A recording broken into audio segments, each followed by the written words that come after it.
Selamat siang.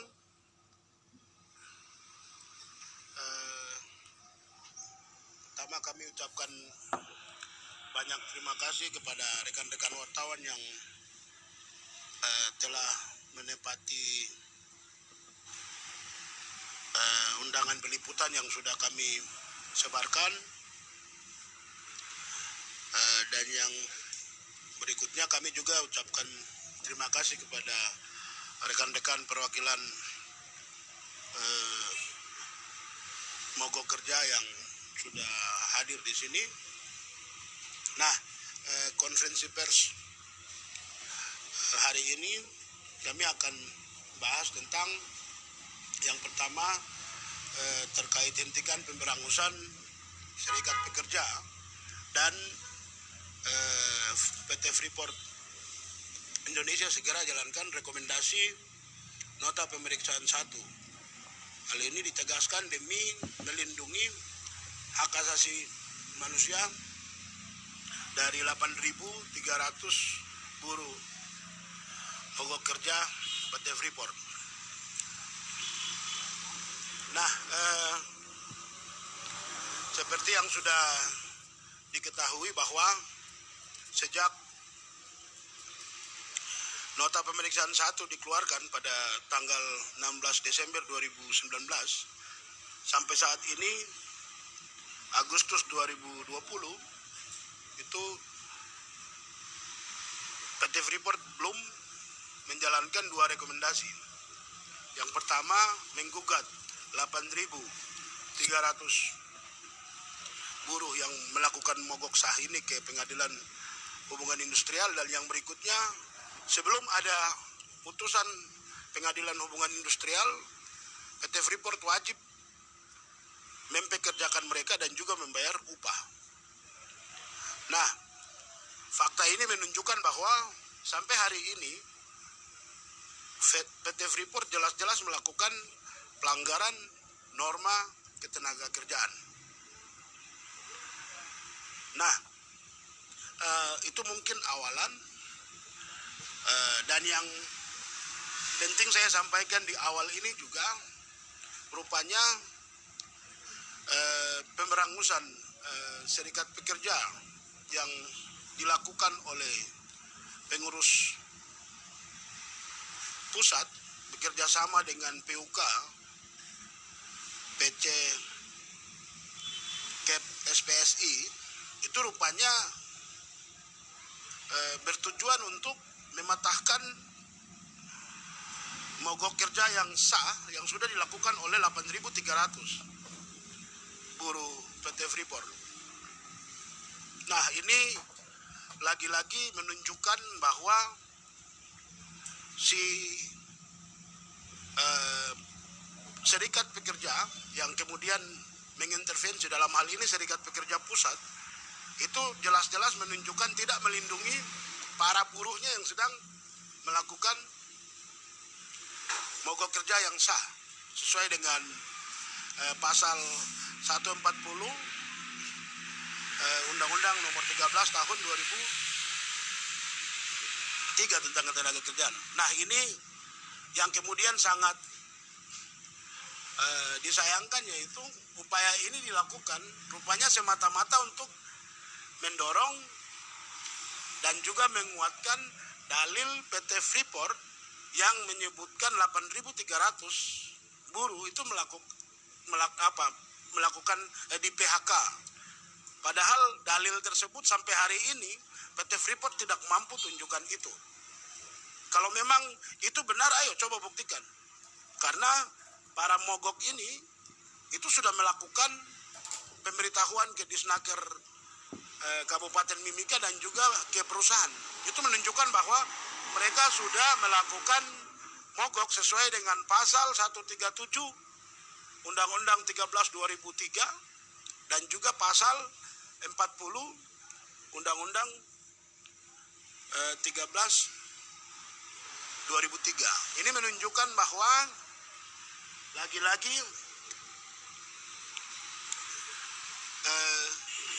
pemberangusan Serikat Pekerja yang sedang diupayakan atau yang sedang dilakukan Ini bertujuan hanya untuk menguatkan dalil Freeport untuk mem-PHK-kan para buruh yang mogok ini. Nah, itu mungkin awalan. Selanjutnya saya akan berikan kesempatan kepada perwakilan dari buruh untuk kemudian bisa menjelaskan apa saja yang sudah dilakukan oleh mereka.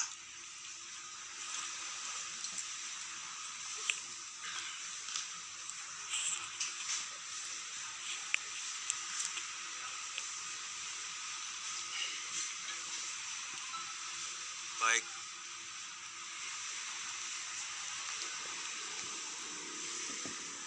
Baik, terima kasih atas kesempatan yang diberikan. Atas persoalan yang sedang kita hadapi sampai saat ini, berbagai upaya sudah kita lakukan, mulai dari kita meminta kepada Dinas Tenaga Kerja untuk menegakkan aturan norma ketenagakerjaan, dan kemudian kita juga meminta kepada DPRP, MRP, bahkan kita juga ke Komnas HAM. Kenapa itu kita harus lakukan? Karena sudah terlalu banyak korban yang kita alami. Sampai hari ini sudah ada sekitar 72 teman kami yang meninggal. Kita perlu mendapat perhatian dari pemerintah karena semua persoalan ini bermula dari keinginan pemerintah yang untuk mendapatkan saham Freeport, dan kemudian ada upaya Freeport juga untuk mempertahankannya. Akibatnya sampai hari ini kita mendapat kesulitan itu. Berbagai upaya sudah kita lakukan, tetapi semuanya seakan-akan kita menemukan jalan buntu. Kita sudah ke Disnaker, kita sudah melapor, tapi sampai hari ini kita semua bertanya di mana negara sebenarnya untuk melindungi kita sebagai rakyat maupun sebagai pekerja. Banyak waktu kita sudah kita korbankan untuk negara, bahkan untuk perusahaan. Tapi apa yang kita alami hari ini menurut saya sesuatu yang terlalu luar biasa, sadis sekali, lebih kejam lagi. Karena kami ini disiksa secara perlahan. Kita minta tolong, tapi tidak ada yang menolong. Ada aturan-aturan yang harusnya ditegakkan, tetapi itu akan sulit sekali bagi kami. Kemarin kami ke DPR, ya kami sebagai rakyat kami minta ke DPR agar DPR bisa membela kami, melihat hak kami.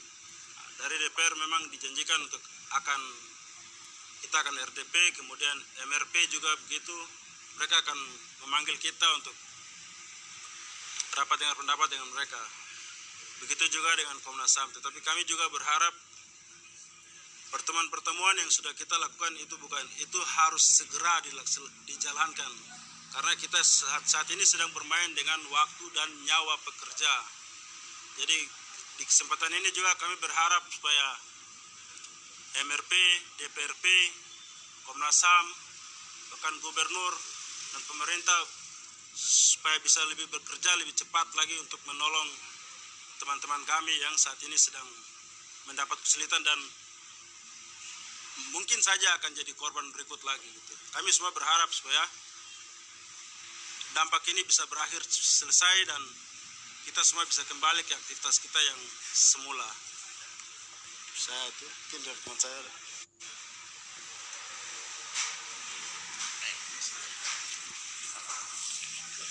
Baik, terima kasih atas. Oke, sebelumnya saya perkenalkan bahwa dalam konferensi pers ini kami tidak hanya perwakilan buruh Freeport yang berjumlah 8.300 ini saja yang konferensi pers, namun kita bersama-sama dengan ketua pimpinan cabang Serikat Pekerja di Kabupaten Mimika. Nah, selanjutnya beliau akan menyampaikan beberapa hal terkait baik pemberangusan serikat maupun juga upaya yang sudah beliau lakukan dalam perjuangan mogok kerja ini. Silakan. Baik, terima kasih.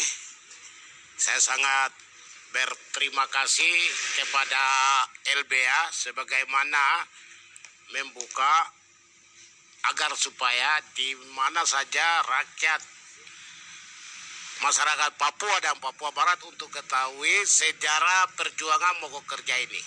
Karena selama ini kan Freeport telah melakukan pencitraan, pembenaran informasi suatu pelanggaran yang tidak tindakan diskriminasi yang dia lakukan.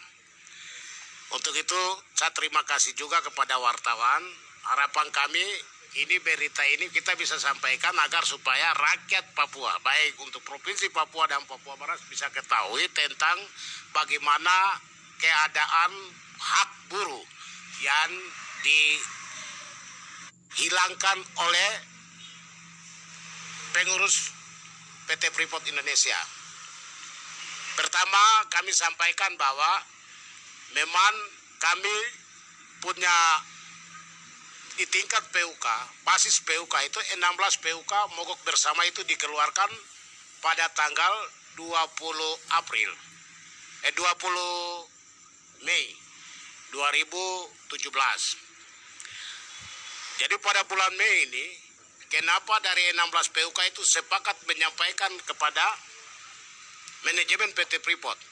Pertama adalah kebijakan transisi Cresber yang dilakukan itu adalah tanpa sosialisasi kepada karyawan seluruhnya. Yang kedua adalah furlough, kebijakan furlough dan keputusan kebijakan yang diambil itu adalah tanpa sosialisasi baik ke karyawan melalui serikat PUK yang ada. Yang berikut adalah dia melakukan PHK massal pada saat negosiasi dengan Freeport dan pemerintah. Ini juga tanpa melalui sosialisasi dan tanpa melalui prosedur.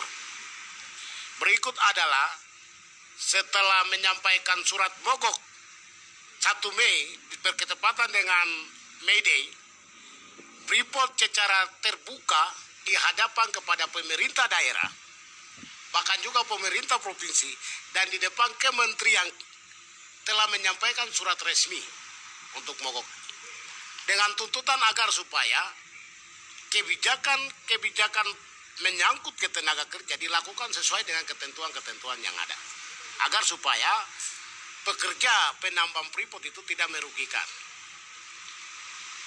Untuk berikut lagi itu, setelah itu tanggal 30 April manajemen menyatakan mengambil keputusan bahwa mogok itu tidak sah.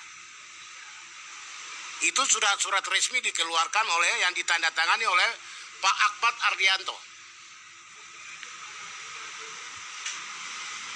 Dengan adanya keputusan mogok tidak sah, itu ada upaya-upaya yang dia lakukan. Pertama adalah bagaimana posko mogok itu digunakan aparat dan dihancurkan oleh manajemen. Itu dibiayai oleh manajemen. Itu pertama. Diskriminasi, pemaksaan, semua itu dia dilakukan. Dia dipakai oleh tokoh agama, tokoh adat, dan lain-lain. Tetapi karyawan ini mereka merasa bahwa apa yang mereka lakukan itu adalah benar. Kami tidak melanggar. Akhirnya sampai saat ini. Setelah dengan dia menyatakan mogok tidak sah, dia lakukan outsourcing besar-besaran.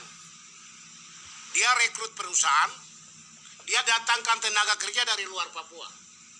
Dong hanya tempat singgahan airport, naik langsung bekerja, itu dia lakukan.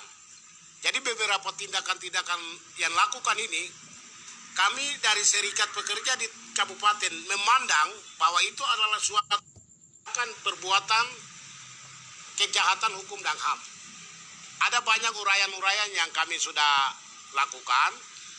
Untuk itu kami telah memberikan kuasa hukum kepada LBH untuk menindaklanjuti pelanggaran-pelanggaran itu. Jadi sampai saat ini kami merasa bahwa mogok kerja yang dilakukan oleh para 16 PUK ini itu mogok kerja sesuai dengan ketentuan, tidak diatur. Maka kami juga mendesak, kenapa selama ini pejabat negara di daerah ini diam tidak mengusut ini. Ini rakyat loh. Padahal 8.300 itu, 3.900 itu adalah orang Papua. Ini perlu harus kita ketahui. Bahkan juga sebagian yang mogok itu adalah bukan mereka itu datang dari luar Papua hanya untuk karena tempat kerja, tetapi mereka itu adalah warga Kabupaten Mimika, warga Papua yang lahir besar itu yang ikut pilih mogok. Karena mereka merasa bahwa tindakan Freeport itu tidak manusiawi, sewena-wena, banyak diskriminasi. Pertama itu adalah penerimaan karyawan itu kan datangkan dari luar semua untuk mengisi dan lain-lain. Nah ini yang perlu harus ketahui itu, baik entah bupati, bahkan juga bupati di Provinsi Papua dan Papua Barat, bahkan juga untuk gubernur, kedua gubernur ini seharusnya memberikan dukungan kepada karyawan yang mogok ini. Mogok ini mereka memperjuangkan untuk demi daerah, demi kepentingan rakyatnya, demi buruhnya. Salah satu contohnya ini kan ya, kami kerja di Papua. Mana mungkin pemerintah itu dia mau meningkatkan kesejahteraan apabila kalau kita tidak melindungi rakyat yang sedang ada disolimi oleh investor-investor yang dipakai untuk sementara bawa kabur kekayaan-kekayaan kita yang ada di sana. Jadi di sana itu memang salah satu budaya yang ditanamkan itu adalah orang Papua dipakai orang Papua untuk menyembunyikan dan punya perbuatan yang melanggar aturan. Salah satunya ini kan kita ketahui, sepanjang mogok itu jalan, ini yang datang itu bukan yang mengambil keputusan mogok tidak sah, tetapi dipakai orang Papua supaya berhadapan dengan karyawan ini. Ini salah satu budaya yang tidak membangun. Dan orang Papua juga harus sadar itu. Karena orang sadar itu, kapan perusahaan itu dia bisa melakukan orang Papua itu sebanyak-banyaknya dia memperkerjakan kita, itu baru kita membela. Ketiga, kalau orang Papua itu hanya untuk diperalatkan oleh kepentingan investor, ya toh, kepentingan Jakarta dan Amerika, ketiga orang Papua itu sendiri korban. Buat apa kita mau pergi normal? Karena ini pengangguran ini cukup banyak. Mahasiswa yang mau selesai kuliah aja kan susah dapat pekerjaan saat ini. Nah itu sebabnya kami dari pimpinan cabang himbau kepada baik gubernur, DPR Provinsi Papua dan DPR mari kita sama-sama mendorong ini, kita tertibkan ketenaga kerjaan ini agar supaya membantu untuk mengurangi supaya pengangguran itu bisa tidak terjadi. Karena kami juga kesal. Kami yang ada di dalam, kami yang tahu persis bahwa benar-benar orang Papua hanya untuk mau naik posisi saja itu susah banget. Mungkin dia merontak ke baru supaya tutup mulut diberi kesempatan. Bukan hanya dikaderkan supaya bisa naik posisi itu. Tetapi kalau orang Papua bisa ribut. Nah ini beberapa ini seharusnya mari kita bersama-sama membangun dan melihat masalah itu. Ada di situ fungsi itu kan pemerintah toh. Baik di pemerintah provinsi. Jadi yang salah satu bagian yang untuk kita melihat langsung itu, di sini ini pemerintah daerah Kabupaten Mimika dalam hal ini Kepala Dinas telah melakukan konflik internal organisasi, konflik internal. Karena PUK Freeport itu terjadi dualisme kepemimpinan. Dualisme kepemimpinan itu karena ada manajemen, dia bentuk serikat dengan dia melakukan musyawarah, baik anggota yang ikut mogok dan juga yang aktif bekerja itu tidak ikut di dalam musyawarah itu. Ada di situ itu dilindungannya di dalam dipakai aparat jaga ketat dan anggota satupun tidak masuk di dalam pertemuan itu. Itu terjadi bulan Oktober 2007. Dan kami pimpinan cabang telah menyampaikan itu bahwa Musnik itu adalah ilegal karena anggota tidak satupun tidak terlibat. Tetapi itu karena mau mencabut hak mogok kerja dalam PUK yang ada ini, sehingga kami sudah menyampaikan supaya hal itu dilakukan oleh mediasi oleh Dinas Tenaga Kerja Kabupaten Mimika. Tapi hal itu dia tidak lakukan dan dia kasih keluar izin musnik itu dan dia ilegal. Kami sudah sampaikan bahwa saat ini kan PUK yang dimaksud itu kan gugatan kami sudah sampaikan, baik pimpinan